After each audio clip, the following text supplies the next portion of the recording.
Bapak Ibu Saudara-saudari yang terkasih dalam Yesus Kristus, Horas Shalom dan selamat pagi.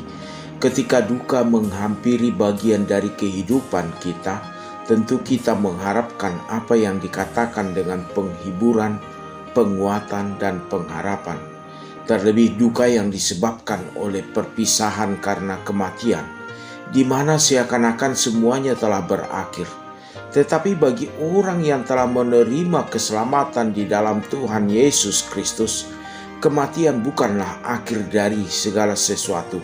Karena orang percaya, yakin bahwa di waktu kedatangan Tuhan Yesus kedua kalinya akan dibangkitkan dan keselamatan itu dinyatakan. Sebelum kita melakukan aktivitas pada satu hari ini, kita akan disapa oleh firman Tuhan. Untuk itu marilah kita berdoa. Kasih karunia dan damai sejahtera dari Allah Bapa dan anaknya Tuhan Yesus Kristus kiranya menyertai kamu sekalian. Amin. Bapak Ibu yang terkasih, firman Tuhan yang menyapa kita pada pagi hari ini, hari Kamis tanggal 8 April tahun 2021 bertemakan orang percaya lebih dahulu dibangkitkan oleh Tuhan. Tertulis di dalam kitab 1 Tesalonika pasal 4 ayat 16. Sebab pada waktu tanda diberi, yaitu pada waktu penghulu malaikat berseru dan sangkakala Allah berbunyi, maka Tuhan sendiri akan turun dari sorga, dan mereka yang mati dalam Kristus akan lebih dahulu bangkit.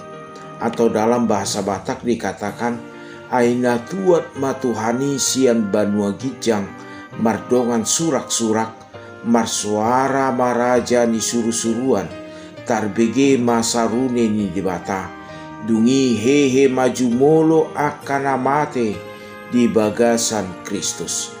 Bapak Ibu saudara-saudari yang terkasih, pernahkah kita kehilangan orang yang paling kita sayangi? Saya kira kita semua pernah mengalami kehilangan atau perpisahan karena disebabkan oleh kematian, di mana kematian merupakan kenyataan hidup yang tidak dapat ditolak oleh setiap orang. Untuk memahami kenyataan tentang kematian, bagaimana kita menyikapi sebagai orang percaya? Firman Tuhan pada pagi ini menjelaskan bahwa kematian orang-orang yang berada dalam Kristus adalah sebuah sukacita, karena mereka akan mendapat prioritas utama untuk dibangkitkan Tuhan waktu Tuhan datang kedua kalinya. Tetapi bagi banyak orang, kematian adalah suatu misteri yang dapat menimbulkan perasaan takut, perasaan tidak pasti, dan bahkan ketidakberdayaan di dalam hidup ini. Kematian bukanlah bab terakhir dari kehidupan setiap orang yang telah menerima keselamatan dari Tuhan, melainkan hanya pemisah sementara yang memberikan jalan bagi pertemuan yang mulia pada hari kebangkitannya. Rasul Paulus dalam 1 Tesalonika 4 ayat 16 ini menjelaskan tentang kematian kepada jemaat di Tesalonika dan kepada kita pada saat ini, agar kita tidak berduka seperti orang yang tidak memiliki pengharapan. Sebab mereka yang tidak mengenal Kristus menganggap kematian sebagai suatu hal yang menakutkan dan mengerikan. Mereka tidak tahu apa yang terjadi dengan orang yang meninggal. Sebagian orang bahkan berpikir orang yang meninggal itu akan menjadi roh gentayangan yang dapat mengganggu orang yang masih hidup. Sebaliknya, bagi setiap orang yang percaya, terdapat pengharapan yang kokoh di balik kematian tersebut. Ketika seorang percaya meninggal, ia dikumpulkan bersama dengan Allah. Kelak ia akan dibangkitkan dan akan tinggal dalam kekekalan bersama Tuhan. Tuhan Yesus telah membuktikan bahwa ada kebangkitan pada setiap orang yang telah mati di dalam Dia. Sebab Tuhan Yesus telah mengalahkan maut melalui kebangkitannya. Bapak Ibu saudara-saudari yang terkasih, setiap kita kelak akan mendengar bunyi sangkakala pada waktu kedatangan Tuhan Yesus kedua kalinya. Reaksi apa yang ada pada kita saat mendengar bunyi sangkakala itu? Hal ini tergantung dari kesiapan kita menyambut akhir zaman melalui kedatangan Tuhan Yesus kedua kalinya. Bagi mereka yang tidak percaya dan tidak setia hidup dalam Tuhan Yesus, bunyi sangkakala akan sangat mengerikan karena akan dimulainya penghakiman.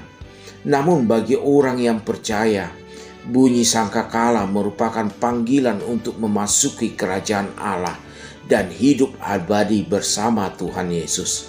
Untuk itu marilah kita isi kehidupan kita ini dengan senantiasa hidup di dalam Tuhan Yesus, agar kelak ketika Tuhan datang kita dibangkitkan memasuki kemuliaan-Nya. Kiranya Tuhan menyertai dan memberkati kita dalam segala aktivitas pada satu hari ini. Amin. Marilah kita berdoa.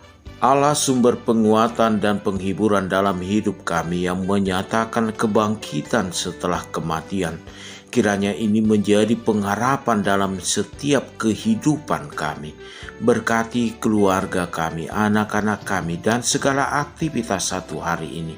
Berkati juga jemaat-Mu yang dalam keadaan sakit. Engkau yang memulihkan mereka, baik yang terbaring di rumah maupun di rumah sakit. Terlebih juga yang terpapar virus corona. Engkau Tuhan yang memberikan kesembuhan. Berkati pemerintah negara kami. Kiranya Tuhan memberikan hikmat yang daripada Tuhan di dalam kepemimpinan mereka. Berkati gereja-Mu dalam segala hal pelayanan di tengah-tengah gereja-Mu. Kiranya semuanya pelayanan tersebut menjadi kemuliaan bagi nama Tuhan dan sukacita bagi jemaat Tuhan dalam Kristus Yesus. Amin.